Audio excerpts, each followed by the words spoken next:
aqui eu quero pegar com vocês, e agora eu vou falar para o especulador, para o investidor. Tá?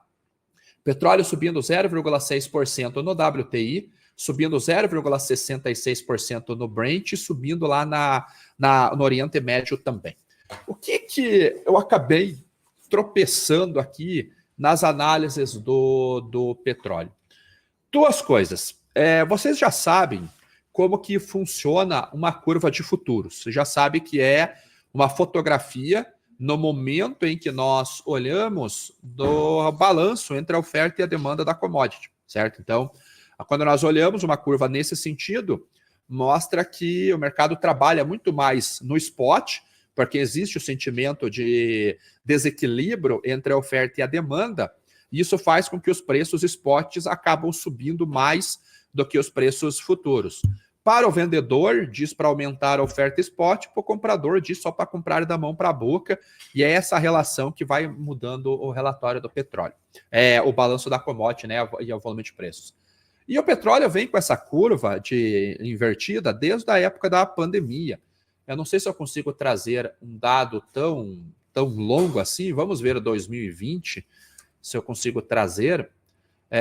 2020, muito longa a data, então eu não vou conseguir trazer 2020, data específica. Deixa eu ver se eu consigo trazer aqui o mês de março de 2020. Vou trazer aqui 20 de março de 2020. Isso, tchê.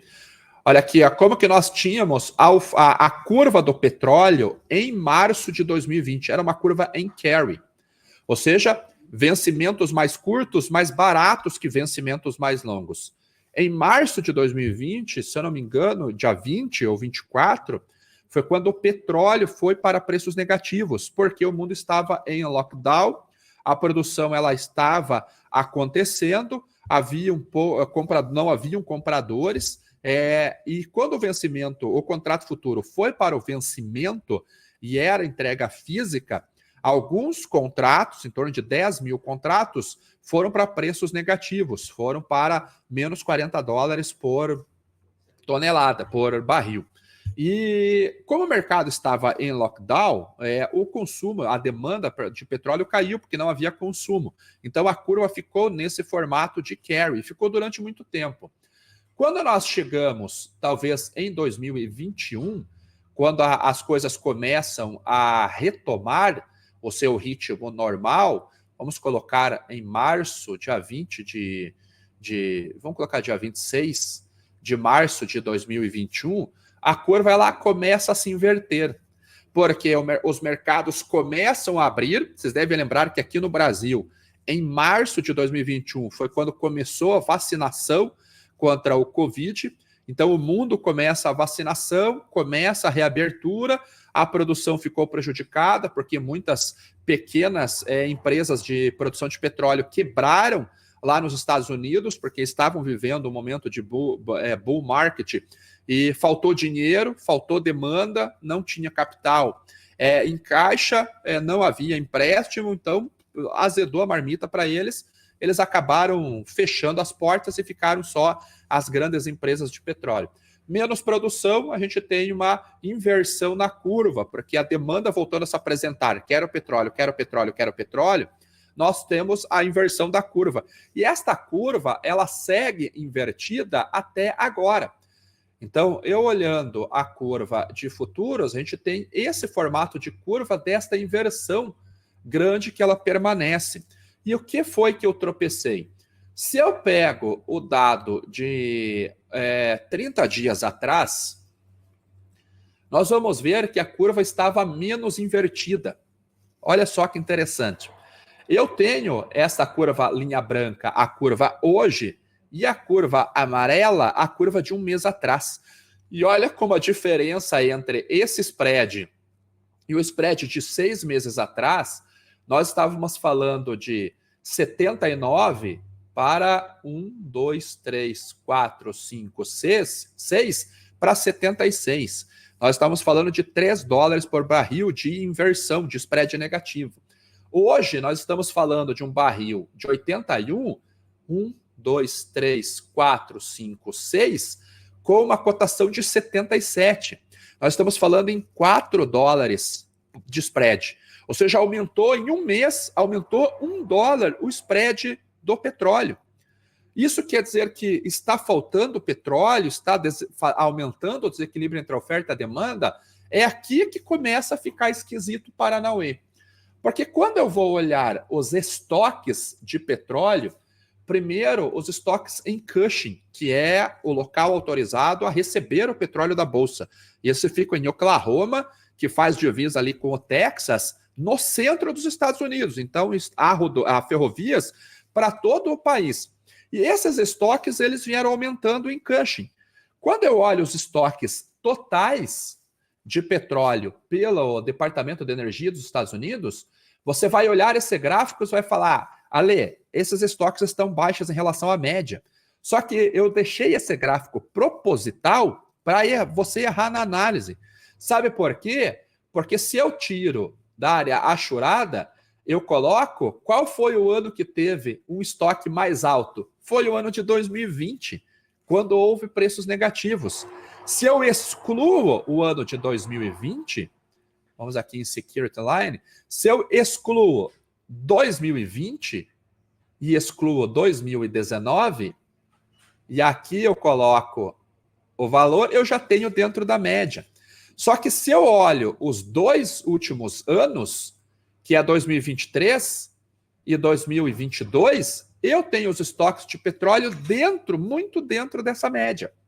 Muito dentro dessa média, principalmente com relação a 2022. Ano passado voltou a crescer. Então, qual que é a situação que eu vejo aqui?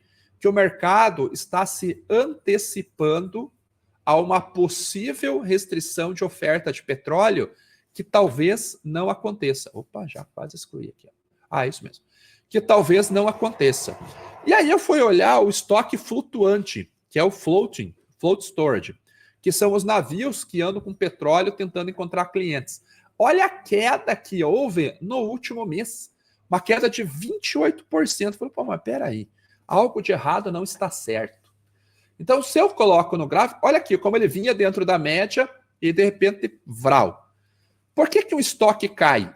O que é o consumo? O consumo é o desaparecimento, disappearance dos estoques. Então você vê a demanda, você vê a oferta e eles vão caminhando ali fazendo esse balanço. Os estoques, ele vai refletir o consumo, porque a demanda é a compra. Então eu posso ter demanda e posso não ter consumo. Se eu tenho esse cenário, o estoque aumenta. Se eu tenho demanda e tenho balanço e o estoque cai, eu tenho consumo. Só que então, o que nós vemos aqui é que o consumo de estoque flutuante de navios de petróleo, ele caiu. Mas aí que vem o detalhe. Falou, então, Alessandro, isso é autista para o preço? Não, porque esse é o histórico, esse é o estoque flutuante. Se eu tenho os estoques crescendo onshore, ou seja, em terra, Departamento de Energia, Golfo, Cushing, com os estoques aumentando nesse momento e os estoques flutuantes caindo, é menor demanda. Porque eu não tenho tradings levando o petróleo para offshore para negociar nas principais praças. Então, normalmente eles levam VLCCs, Very Large Crude Carriers, deixam ancorado em Singapura, por exemplo, e aí eles vão vendendo lotes menores através de STS, que é o Ship to Ship.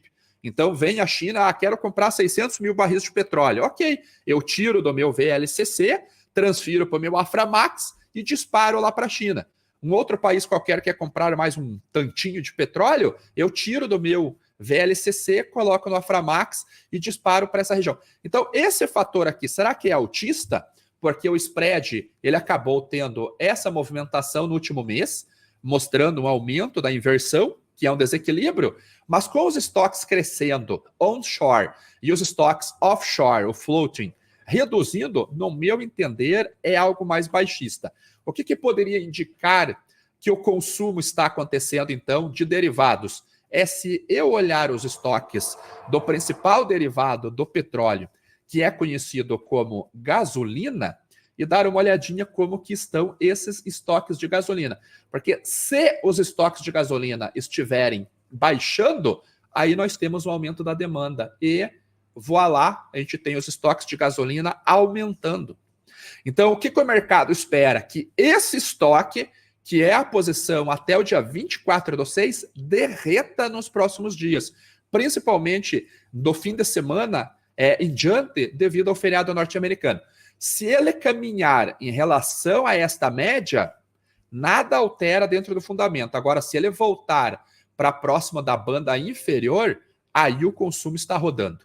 Então, eu estou de olho nesta posição aqui sobre a petróleo, mas eu sou hoje, se eu fosse me antecipar ao movimento, seria short petróleo. Não estou falando de empresas, tá? Então, não venha, vou vender Petrobras, vou vender Prio, vou vender 3R, vou vender Exxon.